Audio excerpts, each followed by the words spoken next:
Ngoja nitoe kabisa Victoria C tumeitoa juzi.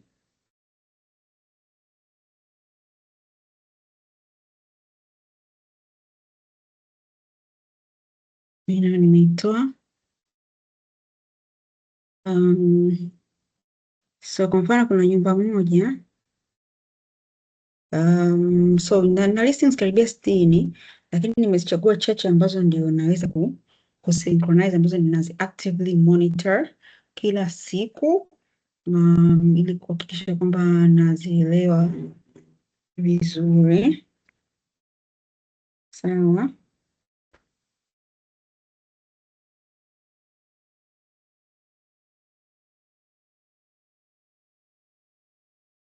Ambazo wameniambia kwamba hawaja update.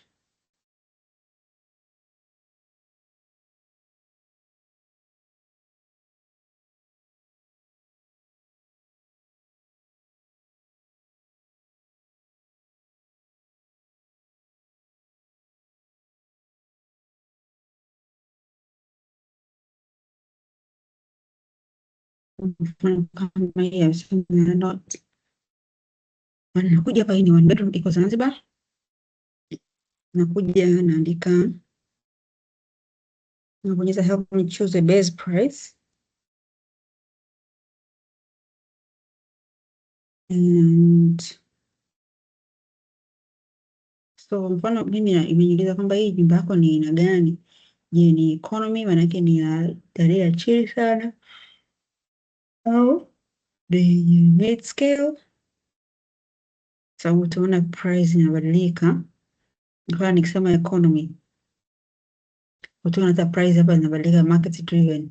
Nikisema ni mid scale utaona price inabadilika. Nikiona ni upscale utaona price inabadilika. So mimi naweza nikasema hii ni economy, ije hapo kwenye maanake tutakuwa around 37 hapo. Okay, additional fees. So hii nani nimelink Airbnb na VRBO Homes nimezilinki huku. Ili score prices nakuwa nazi update kutokea huko kwenye mtandao wa Price Labs. But ikitokea kwa mfano nataka labda nione nyumba nyingi zaidi, naweza nika nani hivyo ili niweze kuona nyumba nyingi kwenye hii quartile. Muone hapa pia kama ugundua zilikuwa zinaongezeka na kupungua kidogo, lakini mimi anyway sababu ni nani nataka tu ni stick nione zile nyumba ambazo ndo zinahusiana na hii nani. So nataka nione tu hizo 1 bedroom. Okay, alafu na close. Sometimes unaweza kushangaa hii bei ambayo umeiweka labda ni nani sana, ni kubwa sana, labda 47. Unaweza ukaweka custom price yako mwenyewe, labda ukasema bwana 45, unaweza kusema 50 ndo custom base yangu, then unasema confirm base. Sasa hawa wana tabia ya kukuambia bwana, are you sure, are you sure, una uhakika kwamba hiyo nyumba kweli? Unaambia with this base price your high season will be 55 and low season prices will be 45. Okay, kwa mimi nasema yes, confirm base price. Base price imekuwa updated, mnaweza kuona hapo. Kwa mimi minimum naweza nikaweka nasema 42. Maximum naweza nikasema 55. Nasema na save na ku refresh. Okay, sasa hapa wakati una save na ku refresh utaweza kuona kalenda yangu. Mfano Januari,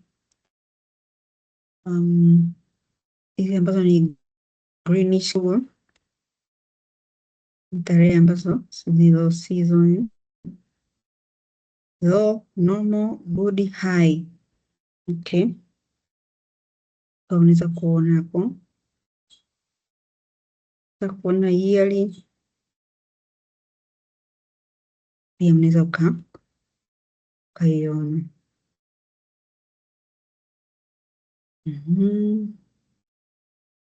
So inachukua muda kidogo kuja update. Ni mfano kama hapo unaweza kuona labda February high itakuwa ni lini?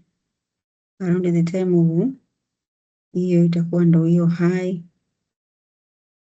Thursday tarehe 5, tutataka kubook labda kuna particular event au nini, utaweza kuona yani hizo tarehe zina. Kwa hiyo kuna tarehe huwa sisi tunakuta na shangaa labda ni tarehe zina high demand based on sana sana, inategemeana na demand ya wateja wanaotaka kubuku, ile pia inategemeana na bei za ndege. Bei za ndege zikiwa bei che, unakuta pia hata watu wengi wanataka kubuku hizo tarehe ndo waingie. Lakini of course pia inategemea na festival na event na nini na vitu vingi, kwa kama Christmas season kuanzia 23 mpaka 31 mpaka 1 mpaka 2 huko, yani pamewaka sana, unaona. So mtandao bwana unakupa maajabu makubwa. Kama ukiweza kupata hiyo nani ya kulipia, utaweza kuona vitu vingi vingi zaidi. Hiyo ni kwenye upande wa kalenda. Kwenye neighborhood data ukifungua pia utaweza kuona vitu vingi. Jamani, ninapokuambia Gongo la Mboto hapafai au Kimara hapafai, tunakuwa tunatoa taarifa kutoka kwenye hii mitandao.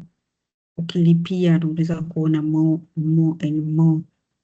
Market occupancy 22%. Ni soko langu la wapi? La Zanzibar. Market booking window 14 days. Market length of stay 3 nights.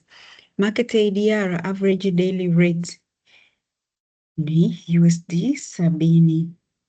Competitor map, unaweza kuona hapo competition wako wako wapi na nini. Sema for purpose ya muda, nataka zaidi tujibezi kwenye market dashboard. I like the market dashboard because it allows me kuweza nina uwezo wa kuangalia, kwanza nina uwezo wa kutengeneza market ambayo nataka niifanyie study vizuri. Mfano kama juzi nilitengenezea, leo nimetengenezea hii ya Mikocheni, lakini juzi nilitengenezea hii ya Paje Bweju Jambiani, ambayo ilikuwa very interesting, maana nilikuwa na wateja nilikuwa nao hapo, so nikawa na nani nao na dili nao na walifurahi kwa kweli, kwa sababu I was able to show them real numbers. I don't like usually kumwambia mtu unajua bwana soko linasema, napenda kumuonesha. So ukifanya consult na sisi ukifanya teams meeting, then nitaweza kurekodi, nitashare na wewe these are things ambavyo nitakuonesha performance overview. Mfano kama hapo tunaongelea hii ya nani Paje Bweju Jambiani, okay, estimated rental revenue hii ni per month. Estimated ni hiyo imepanda by 2.56, okay, as compared to last month. So this month watu wana estimate kwamba tutapata $10.9. Revenue average rental ni 35 kwa kila kwa average room, and then estimated occupancy in percentage inakuwa ni 33%. ADR average daily rate 107. Available listings listings 1500. Bookings value, hii ni value ya bookings. Kwa mfano ikitokea labda bookings, yani sio ikitokea, sorry, hii ni bookings kwamba zilikuwa booked, then sasa adjustment inayofanyika usually unakuta katika zile bookings ambazo zimefanyika, kuna wengine kuna discount, kuna wengine walifanya refund, lakini eventually ambazo zilikuwa booked na zilitakiwa pesa transfer through kwenda kwa mahosti zinafika 22,000, ila baada ya adjustments hapa na pale ndio zinapungua. Booking window watu wanabook kwenda huko Paje Jambiani Bweju at least 28 days before, na length of stay wengi wanakaa siku 3. Again ramani yetu ni hiyo, tukao tumezoom, then hapa sasa wakawa wamenionyesha sasa kinaga ubaga nani ni nani. Imagine unaweza ukaona kabisa wale top wale, ukawaona kina nani ambao wanatengeneza pesa, yani ambao wako vizuri, unaweza kuwaona ukaona historical performance, data nyingi sana ambazo zinaweza kusaidia zikakufungua. So mimi na home ni Paje, pia na home ni Fumba Town, lakini particularly leo nilikuwa na mteja wangu mmoja, sawa, Nilikuwa na mteja wangu mmoja ambaye tulikuwa tuna view naye hii nani ya Mikocheni, so tukawa tumezipitia hizi taarifa, lakini I want to show you how I add a new dashboard. Of course nimebaki na credit moja and for this particular one nitataka nifanyie market study, eneo ambalo huwa mara nyingi ninalipinga na maeneo ambayo mimi huwa nasemaga jamani, huku hakuna biashara na watu wananipinga, wananikataliaga. Sasa kwanza unanikatalia mtu ambaye mimi ni expertise, this is something nafanya kila siku, yani ni vitu vyangu hivi, yani hapa uko uwanja wa nyumbani. Lakini pili, unapingana na data hizi. Ni data jamani, sio vitu vya kufikirika. Sawa nijaribu kucreate nani, so inaandika huko Kimara. Kwanza advertise ya kwanza so hiyo nakwambia, advertise ya kwanza ukiangalia tu ile spatial data ya eneo hili unaona kabisa ni ziko chache you can see kabisa ni kwamba huko Kimara bwana hakuna issue yoyote. There is no big issue, hakuna yani nobody books BNB ni Kimara jamani. Na tunaposema kwamba booking tunamaanisha kwamba watu wanaobook kupitia mitandao. Nimeshaongea mara nyingi na naongelea kusema tena, biashara nyingi hapa Dar es Salaam mjini ni biashara za danguro. Watu wengi wanafanya tu BNB kwa ajili tu, yani hajui hata mgeni wake atatokea wapi. Anakwambia tu watu wengi wanakuja Dar, nani anakuja Dar?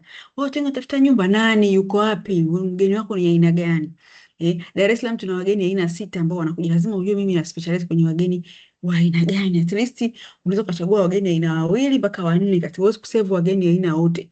Mgeni wa kwanza ni business tourist, ambaye hao ndio wengi zaidi, na hao ma business tourist wao huwa wanachokifanya huwa wanabuku maeneo ya mjini, huku mjini. So hapa najua inawezekana msiwaone vizuri, ngoja ni escape hapa.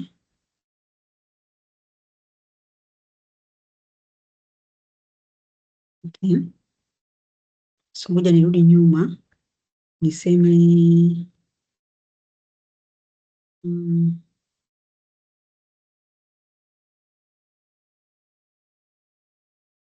Dar es Salaam,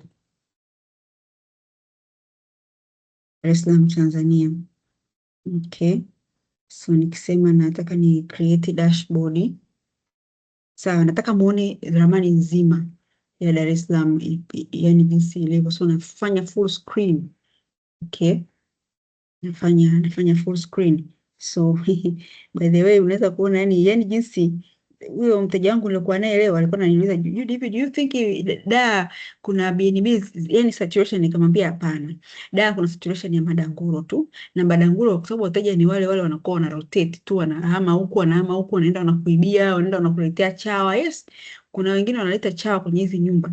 Sasa hebu angalia, mtu anaweka nyumba baharini jamani, hebu kweli yani mtu anafanya BNB hata kuweka ramani tu anakosea, unategemea upate bookings kutoka wapi? Who is going to book you? Who is going to book you hapo kwa kweli? Sasa vitu vingi tunavikwama pia kwa sababu tunakosa mwongozo. So mimi nimetaka ni share vitu ambavyo navifahamu kuhusiana na hii biashara kwa muda mrefu, kwa sababu nafanya biashara muda, nimeshafanya hizo biashara za hivyo za madanguro, nishafika hatua tangu Januari 2023 mimi sitaki tena kupokea mgeni wa simu, kwa sababu hao madanguro wengi wanatokea kupitia njia hiyo, na wanakuja kama watu watakatifu, watu wazuri tu, hawana shida. Wengine niweza ni familia friends, wengine au ni mtu anakupigia sababu bwana, kuna jamaa wangu anatafuta sehemu, unamwamini yule mtu, kumbe ndo wale wale tu. Kwa mimi nikafika hatua nikasema no, sitaki tena kupokea mgeni ambaye atapiga simu kunitafutia nyumba yangu. Mgeni wangu mimi kupitia Airbnb, booking.com, nakuta ashafanya booking. Nikiamka asubuhi nikuta booking, ni organize utaratibu wa namna gani nitamhost. Kama nyumba haijakaa sawa ni organize, kama imeshakaa sawa na confirm tu vipi kila kitu sawa sawa, haina shida, ngoja mgeni aje. So unaweza kuona maeneo ambayo yana demand kubwa, maeneo ambayo yana demand kubwa jamani. Achaneni na hizo biashara za madanguro jamani, achaneni kuhosti watu ambao tunawaita ni wachafukoge. Achaneni kuhosti hao watu, watawaletea shida sana sana sana ambazo hujai kuona hapa duniani. Yaani watawaletea shida sana sana, na mara nyingi mimi nikiwa naongea hivi vitu kwenye mtandao utakuta watu ambao wanatumia hizi nyumba vibaya, utakuta watakuja juu, yani ita panic. Kwani unasema hivyo? Kwani unaongea? Yani ukisema unamzoom tu yule mtu unamwangalia vizuri, utakuta content zake za mambo amevaa labda nusu uchi. Mimi kuna siku moja dada moja alikuwa ananitukana sana, kuja kumwangalia DM yake, profile yake, kumbe ni dada tu dada poa. Kwa hiyo you have to know these numbers. So nimesema kuna aina 6 ya wageni ambao wanabuku Dar es Salaam. Kuna business tourist ambao wengi huwa wanabuku huku maeneo ya mjini kwa sababu ya conferencing. Alafu kuna jamii aina pili ambao ni tourists wanatokea Zanzibar, Arusha, wanatokea Kilwa, Mafia, Bagamoyo. Sometimes they come to these historical places. Unajua kuna wale watu ambao babu zao bibi zao walikuwa ni wakundo wa koloni wale wenyewe, kwao wanakuja kutafuta makaburi sio nini. They always come to these historical places, UNESCO sio nini, for that kind of purpose. And sometimes wakitokea labda Zanzibar, Arusha, ndege yake labda anapandia usiku huku Dar es Salaam na hapandi directly Kia au kupandia Zanzibar, wanakupandia kutoka JNIA Julius Nyerere, kwa anakuja huku anatua kidogo. Kwa even wale wanakaga maeneo ya mjini, amekaa mbali sana labda Peninsula, hawezi kwenda kukaa sijui Mbweni, Boko, Bunju huko Kimara, hawezi kukaa mbali na mjini kwa sababu atachelewa ndege. Most likely akikaa, kama kuna nyumba nzuri nzuri kwa maeneo ya Kinyerezi anaweza kukaa, kwa sababu pia si njia hiyo ya kwenda huko airport muone. Yeah. Haya sasa. Nimesema nawaangalizia hizo nyumba zenu mnazopiga kila siku, nanipigia simu, na nyumba yangu Kimara, na nyumba yangu Gongo la Mboto. Kwanza kabisa, yani spatial data yenyewe inaonyesha kwamba hizo nyumba nyingi zimekaa wapi. So this data inakuonyesha the supply side, kwamba how is the data like. Okay, so I want to select a custom area. I'm going to zoom this one. This is all the listings in Dar es Salaam that you can see. And then my favorite tool to use is the polygon tool. Here's the polygon tool. You'll see that I have used it, and I love it because it helps me to select a particular area that I want to study. Okay, so I will come and zoom. I'll come and zoom in. I'll come and zoom in. This ideally would be the Mwenge area, right? So this is not the place we want to study. So I will come and zoom it. Then I will zoom out. I'll zoom in again because I saw something. I saw a name. Kinzudi or Goba Matosa. So I'm going to combine the Kinzudi area, the Goba, Matosa, the Kimara area, like all this area. Okay. I'm just gonna pick it up.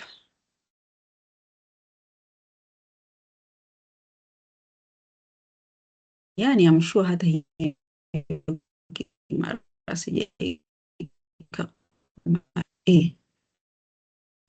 okay, now I need to add more Kimara areas. No, delete it, my dear, delete it. I'm a proper mathematician, by the way. I love maths. I grew up around mathematics. So these are numbers that I never... This is Tabata Kimanga. I don't wanna... Sitaki kutafuta sehemu za Kimara because Kimara, nini huko Kimanga, this is Tabata. Tabata is very close to airport, so I don't want to include it, right? So I'm just gonna come here and take this place. Then I'm gonna move it and take some people around Mbezi, where huko mbali. Then I say, I want to stick with. So I purposely skipped out the University of Dar es Salaam area. It agrees from 119 mpaka 233 listings. I'll say, okay, that's cool with me. So I'm going to escape, and I'm gonna say continue. And this report will use 1 free credit for the first billing cycle. Learn more about market dashboard. Okay, fine. Just give me the Kimara market, and then I will. Then itakuuliza unataka currency yako iko in what nani. Mimi, I just usually like to stick to US dollars. It's easier that way, okay? But like 1 credit ni sawa na $99. So watanibill hizi zote kwenye mwezi utakapokata. Sawa, nita create dashboard and in a matter of minutes all this data is going to be available with me. So unaweza kuona page nili 5,000 listings. Niko chini nili 1,000 listings. Okay. Now I'm waiting for the Kimara, which is, according to me, it is the poorest. Yani ni sehemu ambayo ni not the poorest, lakini one of those places ambayo you don't really expect to but anything ambacho ni kiko feasible sana. Sawa, nitaingia Kimara, nitaanza sasa ku dissect report yangu, kuielewa report inasemaje, kuna vitu gani ambavyo hii report inanionyesha. What are you here for today? Research your current and potential markets. Understand future market demand. Let me say research my current and potential markets. Wait. So hii inakuwa ni nzito kidogo kwa sababu ya unajua hizi masite ya ku extract data na ina ramani na ma Excel yako ndani yamekuwa integrated with my database yao. So estimated rental revenue in dollars. Dola 900. Hivi kweli unaweza ukasema eti unafanya BNB Kimara unategemea uingize dola 900? Hii si ni bora upangishe nipate mpangaji. Dola 900 kwa mwezi kweli? Situleka currency kwa dola pale. Hapa inasema this section shows the market's overall performance over the last 365 days, comparing key metrics to previous year. Use the green or red indicator to quickly assess the market's health and get a high-level snapshot.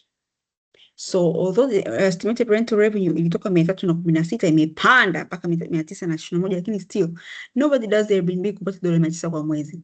Revenue per average rental dola 3. Estimated occupancy 9%. ADR average daily rate $32. Okay. Available listings 200. Yani hata supply yenyewe tu ni ndogo. Booking value ni dola, zinabukiwa nyumba za dola 1,100. Ni imagine kama ile nyingine booking value yake ilikuwa ni 22,000, alafu zile ambazo zilikuwa estimated rental revenue ilikuwa ni dola 10,000. Kwa hiyo tuna estimate kwamba bookings zilikuwa za dola za milioni 40, then cancellation zile discount na nini ikafika mpaka dola 10,000 ambayo ni milioni 20-25. Sasa imagine hapa umetoka tu dola 1,100 umefika mambo gani hayo? Booking window 4. Length of stay 3. Sasa bwana, huko chini ni sitawapitisha. Najua nyewe sio wapenzi wa numbers. Mimi ni mzee wa additional mathematics. Najua wale watoto ambao walichukua additional mathematics form 3 na form 4. Ndio mimi nikianza kuwapitisha hapa mtachanganyikiwa. So mara nyingi sana hata wateja ambao na consult huwa tunataka sana kuwapitisha huko kwa sababu hivi vitu kwanza nataka ujue hesabu, ila pia naweza nikakuchanganya kama haujala vizuri mimi au ndio unasubiria kumaliza nini ndio kale. Unaweza kusema nataka nichanganya badala ya kunisaidia. Vitu vingi kwamba free parking, watu wangapi katika wale 200 na ngapi wana parking, yani amenities katika watu ambao wanafanya BNB in this area wangapi wana vitu, how much percent of those people wana vitu gani, ili uweze kujua na wewe amenities gani za muhimu. Lakini pia sometimes watu wanakuwa wana vitu tu because yani hawaweki vile vitu vya muhimu kwa sababu hawajui. So masoko kama Kimara is not the best place ya kustudy vitu kama hivi, kwa sababu watu wa Kimara I want to believe they're not doing a good job pia, kwa sababu it's not like wanapata wateja, unajua Yeah, so kuna numbers nyingi, figures ni nyingi sana. Lakini when I usually say Kimara is not the market for you guys, please listen to me. I've been doing this business since 2018. 8 years now, and I pay a lot of money kupata this kind of information. Nasoma courses nyingi sana. Ninalipa. Kwa mfano, this is mwaka huu nimesema nataka nilipie Price Labs na niitumie na nataka nione ikoje. And I love the numbers because the numbers are real, they are true. Unajua hizi mtandao bwana, yani kitu chochote ukikilipia unaanza kuona kabisa kweli kinakusaidia na wewe unakuwa uko serious. Unaona hapo dola 209. Kuna nyumba moja nilitoa pale, I think ndio maana pia wameona wapunguze bei. Maana kuna nyumba watu naanza nilitoa. Guys, sasa hivi ni saa 5:29 and I'm 8 months pregnant. I just work because I love my job. I love this thing. Me, I'm not posting hivi vitu kwa ajili ya kuambia watu lipa class zangu. Watu wengi tu wananipiga how much I can pay. Naambia no, tulia kwanza. Dozi kuingie. Just listen to me. Spend like a month on my page. Try to listen and understand and elewa vitu from the numbers perspective. I will give you the truth. I will tell you what is actually happening and what is supposed to happen. So kwa mfano you are doing BNB uko kwenye location mbovu kama hizi za Kimara, sijui Goba, sijui Gungulambo. Okay, Goba na Makongojuu na Changanyikeni, at least you are redeemable. Nikisema redeemable maana mnaweza mkakombolewa. Sababu maeneo ya kule kidogo barabara some of them sio barabara mbaya sana. Lakini pia kuna hali fulani, yani kuna maisha fulani hivyo, kuna watu wanajenga kule nyumba zina ushua na nini. Just make sure kwamba mtaa kweli hauna mambo mengi, yani hauna ile, yani mtaa labda una street lights. Imagine hata ni wewe mwenyewe ndio umesafiri, umetoka hapa umeenda labda Paris, ukaenda kukaa mtaa ambao una watu weusi wanavuta mabangi. Okay. Sorry, we are also black, yes, but like you know how when black people wakiwa wanaishi kwenye zile poor income neighborhoods zinaogopesha. And it's not even about kuibiwa. Unaweza ukanyongwa ukafa, ukaibiwa figo. Unaweza ukaibiwa passport, ushindwe kurudi nyumbani kwenu.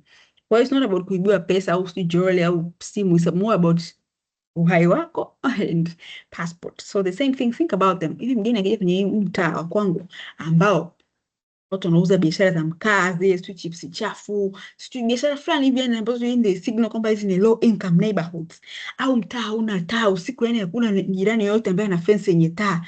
Yani jamaa hata akija kwenye BNB akitaka kutembea jioni, yani unajua wenzetu wana culture ya kutembea. Hata Watanzania ambao Tanzania wenye uwezo wao kidogo, jioni anafanya jogging, yani they want to walk around, they want to jog, they don't want to skip their timetable. And sometimes ukinisikiliza vizuri, if you're not in this business of real estate, also in this business of Airbnb, unaweza usinielewe vizuri.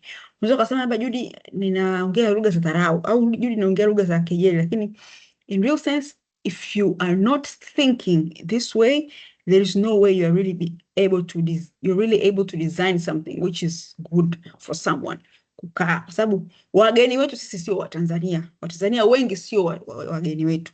Watanzania wengi sana sio wageni wetu. Watanzania wengi sana. Wengine unaweza kumuona kwa mtu you can assume kwamba huyu mtu ana pesa. Lakini wengi hawawezi kuafford kulala kwenye hizo nyumba. Wanachokifanya sasa hivi ni unakuta wale homeless people wanakuwa wanatafuta mtu wa kumtapeli, new BNB owner wa kumtapeli, kila siku anakuomba tu, naomba nikae na siku nitakulipa kesho, kuna mtu ananitumia hela, analala, anatumia maji nini, anaoga bure kila siku. Mwisho wa siku anakuja nakimbia. Those sio wageni wetu. Na hata wageni ambao they can afford hizi BNB, yani kipindi cha likizo anafly anaenda South Africa, anaenda New York, anaenda Europe, anaenda kufanya likizo na familia yake. Kwa nini mtu mwenye pesa zake akae Dar es Salaam? Anafanya nini? Utaniambia mara sijui watu wanatafuta nyumba wakija wanaenda kulala kwenye hoteli. My friend, watu wakae kwenye BNB tena, wanajua hizi BNB zinanuka, wanajua hizi BNB hamzitunzi, wanafahamu sasa hivi, wanaona bora alale kwenye hoteli. Kwenye BNB anajua hizi BNB zinafanya biashara za danguro. Kwa watu wanaojiheshimu, they don't sleep kwenye BNB au watabuko online. I don't know kama mnanielewa, lakini it's become really impossible now for me to discuss BNB business without actually mentioning what is really happening. Because a lot of times people will DM me and will tell me, Judith, I didn't know this thing happened. I didn't know vitu kule hivyo. Naambia lakini ukitaka kuvikwepa lazima uelewe soko. Lazima uelewe una invest kwa ajili ya mgeni gani.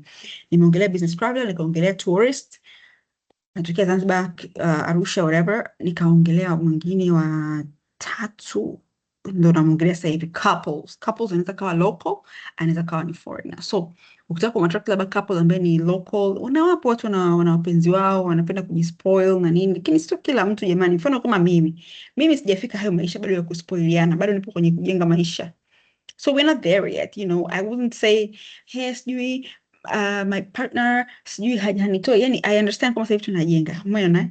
And I wouldn't consider myself kama mimi ni mtu maskini. I'm middle income, lakini middle income ya katikati au chini pale maybe, you know. I'm not middle income ya juu ile ambayo I can do the Airbnb thing. You get what I'm saying? So if a person like me is coming to book a place ya $1.5 per night and I say naenda kulala siku 7, I'm definitely going to default kukulipa. You get what I'm saying? Siko unanielewa? Kwa sababu Mtanzania wa kawaida, yani hata hiyo working class, ana ada, ana kodi, ana michango, ana madeni. Tell me, where are they getting this extra income to come and stay at your Airbnb? Mtu anakuja anashuka na Bolt You know what is happening in these businesses nowadays? Mtu anakuja anakaa kwenye nyumba yako wiki mbili wiki tatu, anakwambia bana, mimi baki na passport yangu, baki na begi langu, then mimi nitakuja kuvichukua siku nikiwa na hela. Kesho yake wanakuja mapolisi, wanakuja kukutishia, wanakwambia bwana, sisi tumeagizwa hapa tuchukue, umeshikilia passport ya fulani, and some of you hamjasajili hizi biashara. Who are you? Who are you? Every day I keep talking about register your business. Register your business. Register your businesses jamani. Sajili biashara. Kwani unafanya biashara wewe ni Mtanzania? Wajibu wako wa kwanza ni kulipa kodi. Lipa kodi. Vitu vinavyofanyika kwa hiyo kodi yako wewe havikuhusu. Wewe lipa kodi. Ndio wajibu wako wewe kama Mtanzania. Fanya wajibu wako, uendelee na mambo mengine. Sajili biashara. Sajili biashara. Lakini biashara pia lazima uijue. Aina mwingine ya wageni kama hao couples wanakuja ni genuine couples wengine, kwa hiyo waekee vitu kama pool kama unaweza, lakini the easier one kuweka ni bathtub. Waekee bathtub. Bathtub ni ile ndio jacuzzi zile one. Najua wanapenda watu couple, watu wanapenda kupendana wanataka wapendane, waekee bafu kubwa, waekee kitanda pale, sijui watengenezee kama sijui ndio wape goodie bag, sijui ya chocolate, sijui wine, sijui nini. Yani if you're targeting couples, hata foreigners wanakuja sana, kwa mfano kama wale ambao wanafanya destination wedding in Zanzibar, wanabook sana, anabook, anakuja, akishafika anaanza kumwambia, maana unajua mimi Judy, nilikuwa nimekuja lakini kuna vitu nimesahau kununua, kwa hiyo nimeambiwa kuna vitu vingi sana. Kwa hiyo akija unakuwa unamsaidia, okay, you can buy this from here, unampa zile sehemu ya kununua kama unayajua. Sasa mimi basically sangine sijuagi hivyo vitu sana vya kununua, okay, muda umeenda tangu nimeolewa. Kwa hiyo kuna group letu la host, huwa nawaulizaga watu kule ndani, jamani, kuna mtu hapa yuko anataka kitu fulani, yani sielewi, amekuja Myahudi, sijui anauzia restaurants za Kiyahudi. How do I know these Jewish restaurants, you know? So I'm just there asking, and people have answers for that. So I'm like, are you Black Jewish? How do you know these things? But people have more experience than me, you know? It helps to be in this community sometimes. Namba 4 ambao mimi ndio wageni wangu favorite, na mgeni mmoja aliturn to permanent tenant now. Huyu mgeni bwana mimi nampenda sana kwa sababu yeye alibook Airbnb na ni exchange student pale University of Dar es Salaam. So alibook kwenye Airbnb, akapenda nyumba yangu, akasema kukaa pale muda mrefu, na sasa hivi analipaga kodi mwezi. So huyu sio long term tenant, ni tunawaita mid term tenant. So ukiweza kuwa flexible kumruhusu mtu akulipe mwezi, it's even better. Na pia unamwamini kwa sababu alishabook kupitia mtandao wa Airbnb, ndo akakubaliana na wewe, hakuna mtu kati, mtu dalali. So just to figure out how much you're going to charge them per month, but please include the factor ya kwamba lazima ufanye usafi at least mara 2 kwa wiki, kwa sababu kwa ajili ya kutilia jicho kuona what is happening, what is not happening. Kwa jitahidi sana jamani, hizi biashara pia ukiwa unafanya hizi usimwachie mteja ule uhuru wote kwamba wewe hauko pale tena. Kwa hawa wanakuwa wanakaa mara nyingi miezi 3, 6, mwaka, na ukiweza kumpa flexibility hata alipe kodi miezi 2 au 3 is even better. You are also going to be still at a good position, kwa sababu unakuwa hauna cost zile za kulipia tena commission za agent za booking.com za Airbnb na nini, na unakuwa yani akili inatulia, unajua sasa nyumba fulani is settled, mteja yupo kwa uhakika. Aina ya 5 hawa wageni wanaitwa ni diaspora. Diaspora mimi nawapenda, lakini pia sometimes diaspora bwana, changamoto ni kwamba huwa wanakuja mara 2 tu kwa mwaka, mwezi wa 6 na mwezi wa 12. Sasa kuna wale diaspora wanakuja mwezi wa 3 mpaka mwezi wa 5, wale ni diaspora alialia. Diaspora wanakuja mwezi wa 3 mpaka mwezi wa 5, wanakata ndege ambazo ni bei. Sasa hao sio wageni wetu kwenye hizi BNB. Jamani, hebu tujifunze kuwa na standard. Tujifunze kuchagua aina ya mgeni ambaye unamtaka. Yani ukisha kuwa unanisikiliza mimi Judith Mwanri, make sure kwamba you are going to capture yule high quality guest and nothing short. Kwa sababu a lot of people are not doing hivi vitu. So it is very easy kutoboa ukiwa una nyumba nzuri, unatoa huduma nzuri, ukawa unachagua wageni wako kwamba ni wageni wangu ni wa aina fulani, unakuchagua it is not by saying kwamba mimi sitaki huyo mtu, no. The places una list nyumba zako, mimi kwa mfano na list kwenye Airbnb, booking.com na Airbnb. How you pick you amenities uzoweka kwenye nyumba yako, they will speak to someone. Namna gani una capture zile picture, they will speak to someone. Kuna namna ya kuongea vile kwamba I'm attracting a client who can afford to pay my place. You are speaking to them. The place you are posting your house, amenities unazoziweka, location uliopo, bei yako uliyoweka inaongea pia na yule mtu. Review zako zinaongea na yule mtu. Kwa hiyo hakikisha kwamba hivi vitu vyote vina align, viweze kuspeak na mtu fulani. Kuna mtu mwingine anakuambia bana, mimi Mimi ndege sipandi nyingine zaidi ya Emirates tu. Au mimi kwamba mimi bana, mimi sipandagi ndege sio ya ndege gani sio ndege gani, mimi napandaga tu ndege zangu. Yani class. Kwambia kama mimi first class only, sipandagi business. Class. Of course you need to be able to afford it. Kwa hiyo hata hawa wageni wetu jamani, they can afford. Let me tell you something guys. Wageni wanaobook Airbnb ni watu ambao they can afford kulala kokote kule. Hoteli yoyote Dar es Salaam. Hakuna hoteli inazidi milioni 10 per night hapa Tanzania. Haipo. Sijui labda ndio hizo siku hizi zimepanda bei, unasikia kuna mpaka za milioni 5 per night huko Serengeti wapi wapi, lakini kwa huku Dar hakuna hoteli inazidi milioni 7, 8, 9, 10, haipo. Kwa hiyo in matter of fact, mgeni wako akija kulala kwenye BNB ni mgeni ambaye anaweza kuafford kulala Serena, Hayati, Joy Rotana, 4 Points by Sheraton, anywhere top hotel here in Dar es Salaam. Jamani, naongea na watu wa Dar kwa sababu Zanzibar na Arusha hizi biashara za madanguro hazipo. Ni watu wa Dar tu ndio wana hizi tabia. So ukimboa mgeni wako, dakika 2 ana cancel, anaenda kulala kwenye hoteli. Lakini ukiongea naye vizuri, yani picha zikiongea na mgeni, price imeongea na mgeni, kila kitu, review zile unazo nzuri zinang'aa, speak the right language to the guest, akabook, jua kama huyo ni mtu ambaye anaweza kuafford kulala kokote. Ame downgrade tu kutoka dola 300, 500 ambayo angelipa, anakuja kukulipa wewe. Kwa hiyo huyo ndio mgeni wako sasa. Sio mchafukoge ametoka wapi huko. Mimi nawetaka chafukoge. Chafukoge ni Swahili word, Swahili is a Swahili word which means mtu ambaye amejawa tabia za anasa, za mambo ya ngono. Samahani. Mimi that's how I address watu ambao wanakuja kuchafua nyumba za watu na kuiba na kunini. That's how I usually address them. Now, I have guests sometimes they book me blessing, especially here in Dar. Anabook nyumba. Anakwambia, "Oh, yani nini jamani, I'm just sleeping hapa kwa muda siku 3, lakini itabidi ni fly back nirudi nyumbani, watoto wangu wana graduate." Chuo gani? Harvard. Okay. That's nice. Walipata scholarship. Jamani, unamuuliza mtu mweupe eti watoto wako walipata scholarship jamani.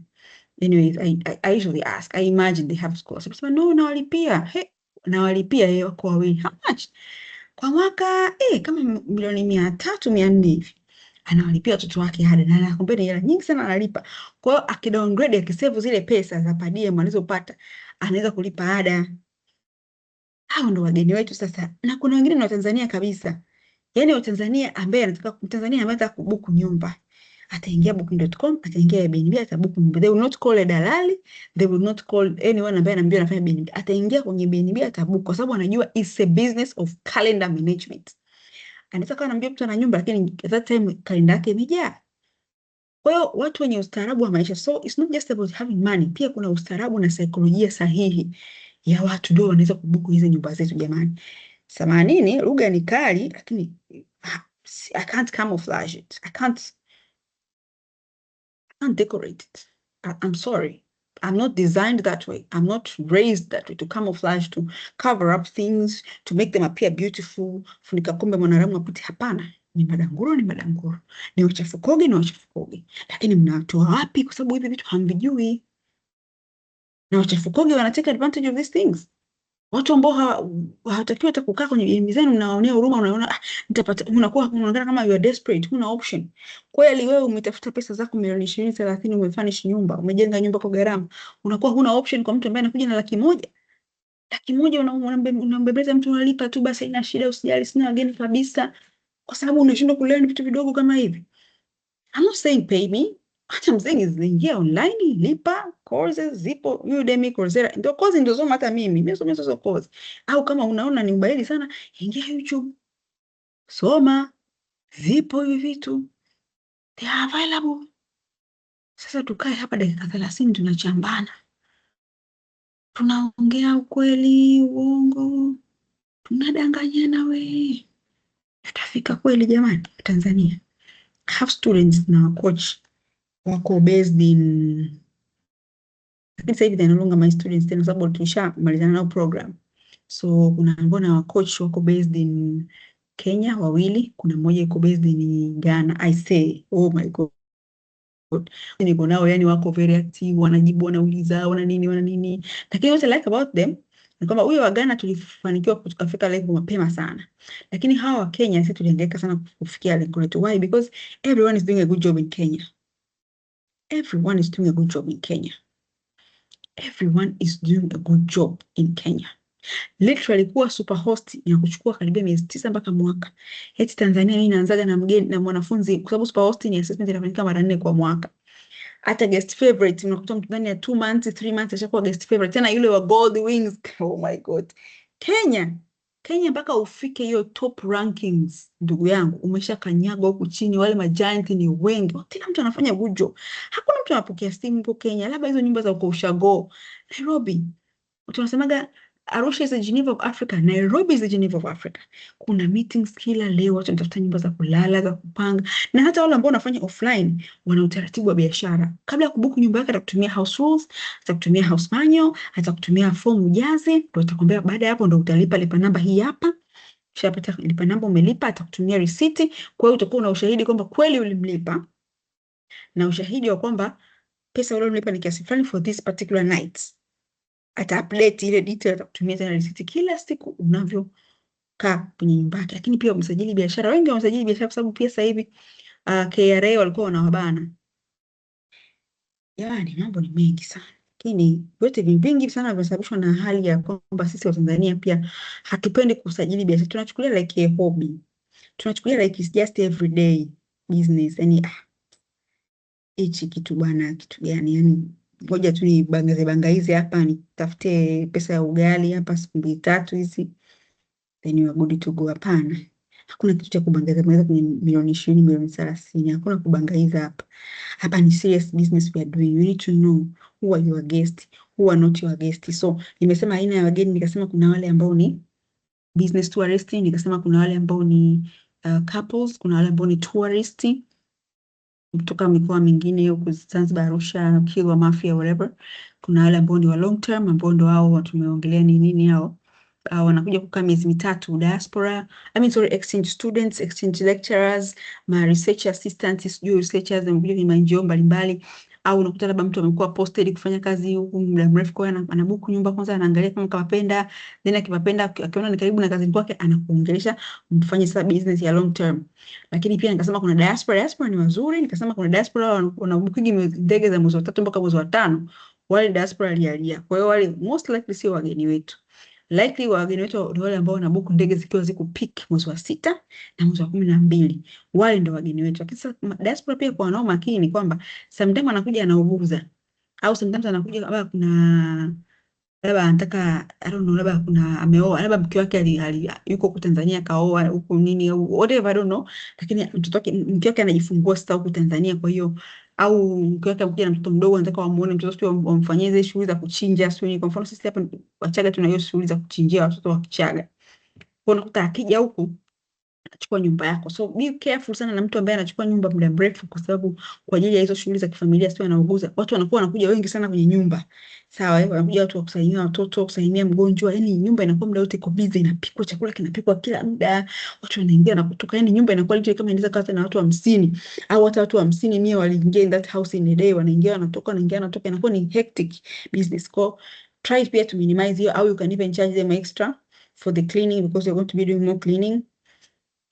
The 5th ndio hiyo diaspora. The 6th one ni local getaway. So kwa wale ambao wanataka kufanya sasa ya biashara kwa huku Goba na Makongo Juu, Kimara, Gongo la Mboto, Mbagala, please don't have ideas za BNB. Huko ni lodge tu ndio tutengeneni. Hakuna mtu anafungua biashara ya BNB kufanya lodge, lakini lodges, the way unavokosea vitu, the way unavyoashumu kwamba hawatakuja tu, lakini hawatakuja actually, but you have already invested money, now you need your money to come back. So you're just going to say sawa, haina shida. Mteja ambaye nyumba yako ni 200,000 atakwambia mimi na shilingi 40,000, utachukua ile 40,000 yake ili hela yako irudi tu, lakini ndio sense hela yako inazidi kuchimbika. Mteja 40,000 atakuibia, mteja 40,000 atakuharibia nyumba. Hiyo ni pesa ya kufanya tu usafi. Bora nyumba yako ikabaki wazi, ukajua nyumba yangu iko wazi, imejaa siku 3 za mwezi, kuliko nyumba ijae siku 20 za mwezi, watu shilingi 50,000 kwa nyumba